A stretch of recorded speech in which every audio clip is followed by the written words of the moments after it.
In a paper focused on how the Bank of Ghana should respond to the runaway inflation and the high cost of living in Ghana, the Director of Research at the Institute of Economic Affairs, Dr. John Kwachi, argued that in principle, the inflation targeting framework may be relevant in dealing with second-round inflationary effects of initial supply or cost shocks, but the situation isn't so in the Ghanaian context, thereby rendering the framework less effective in stemming the country's type of inflation. In view of this, he stressed on the need for a comprehensive approach that includes direct targeting of the supply or cost elements to find a lasting solution to the rising inflation rate. These assertions come a day before the 3-day Monetary Policy Committee meetings, which might end with a review of the monetary policy rate due to the high inflation rate. In April, Ghana recorded inflation of 23.6%, the highest in 18 years and the 11th consecutive monthly increase.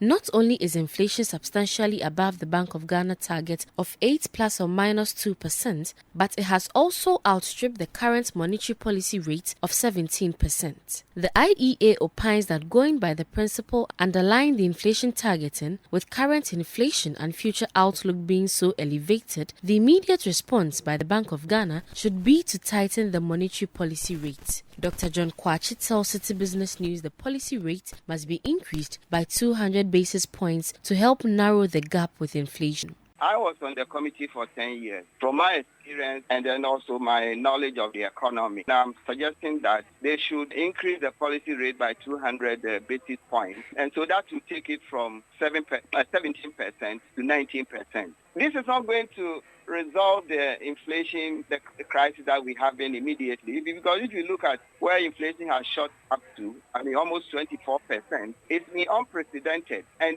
it is not due to just internal factors, but external factors, COVID, and then also Russia-Ukraine war.